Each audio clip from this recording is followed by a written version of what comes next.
Hi, this is Colin Dixon. I'm here at IBC with Simon Frost, who's head of media marketing at Ericsson. And Ericsson has lots of announcements at the show.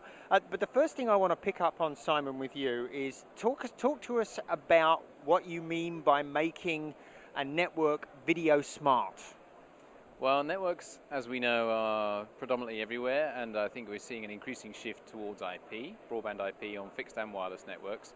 Video smart, what we mean by that is these networks need to become far more content aware. And of course, in the TV business, this means video centric and video efficient. So, the predominant traffic type, and we predict a very large explosion in video traffic in all networks, something like 12 times data growth, even in wireless networks to 2018, that's driven predominantly by video. So we see in our solutions, this media delivery network we have, the solution we have for that, and also LTE broadcast, something else that we announced, is ways of making networks very, very video-centric, very video-aware, and for two great reasons, really. One is to mitigate the explosion of traffic, which is not being monetized in any other way, so it's a bit challenge for an operator that has an IP network or an ISP. The other is to offer them that opportunity to monetize that network then. Once it has video acceleration capabilities and it's able to deliver a better quality of experience to the consumer, that has a benefit to the content industry. So let those owners of those networks find a way to monetize that capability in that network. And you're also helping operators better monetize their network, right? You have a very interesting CDN announcement, the largest CDN in the world with an operator, right, in Russia.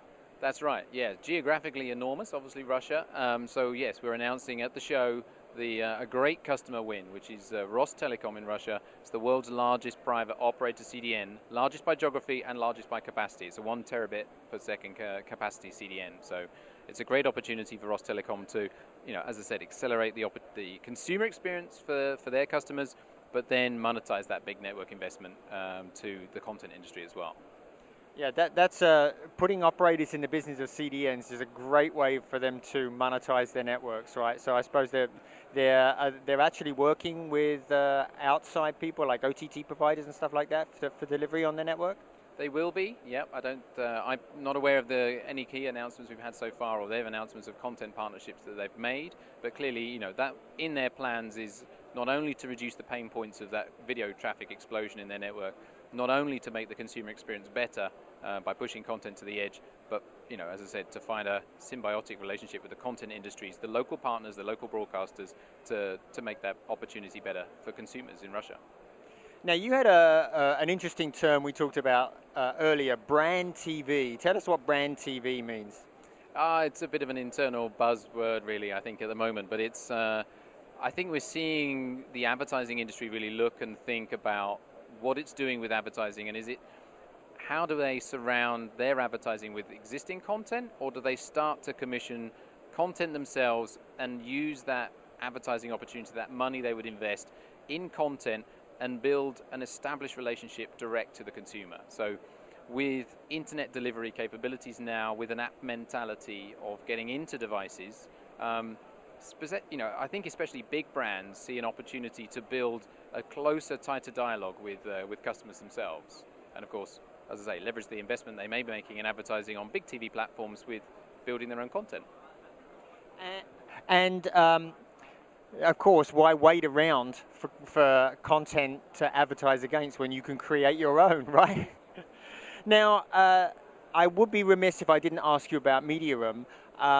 One of the weak spots of Mediaroom has been that it's not really been a multi-screen solution. Even though the solution actually supports it, Mediaroom 2.0 does support it. There aren't really many operators using it in that regard. This is, of course, a strength of Ericsson. Multi-screen is a strength. It very much is, yes. We had a lot of history with mobile TV. The multi-screen TV solution that we had leveraged that history in mobility and mobile TV and added that to an IPTV proposition that was fixed. And yeah, it's interesting now that Mediaroom is now part of an Ericsson. It's like 8 days old now, the closing of that acquisition. We've got quite a few customers that we've worked with on content management solutions, on compression head-end platforms, that have all been solving business challenges to surround the current Mediaroom platform to enhance its functionality. Clearly, one of those opportunities we also see is to drive that content onto all those other screens that maybe, as you say, some of those operators hadn't yet deployed multi-screen services. So there's definitely capabilities in the current multi-screen TV solution to enhance current Mediaroom. Great, I'm sure all of the customers for Mediaroom are really looking forward to being able to integrate their solutions, because they're probably full of siloed solutions right now to deliver that TV everywhere experience, right?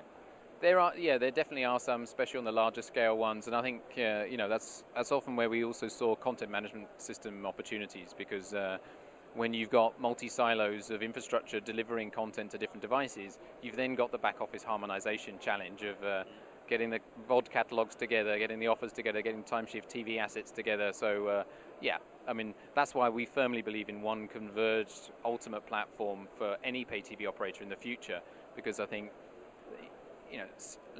agility, speed of deploying new services, speed of rolling out new types of functionality is absolutely critical. So we firmly believe you can only really do that from one truly converged platform to give operators that speed. And if there's one thing I think operators are looking for right now, it's agility in this world. Simon, thank you very much. Have a great rest of the show. Thanks, Colin.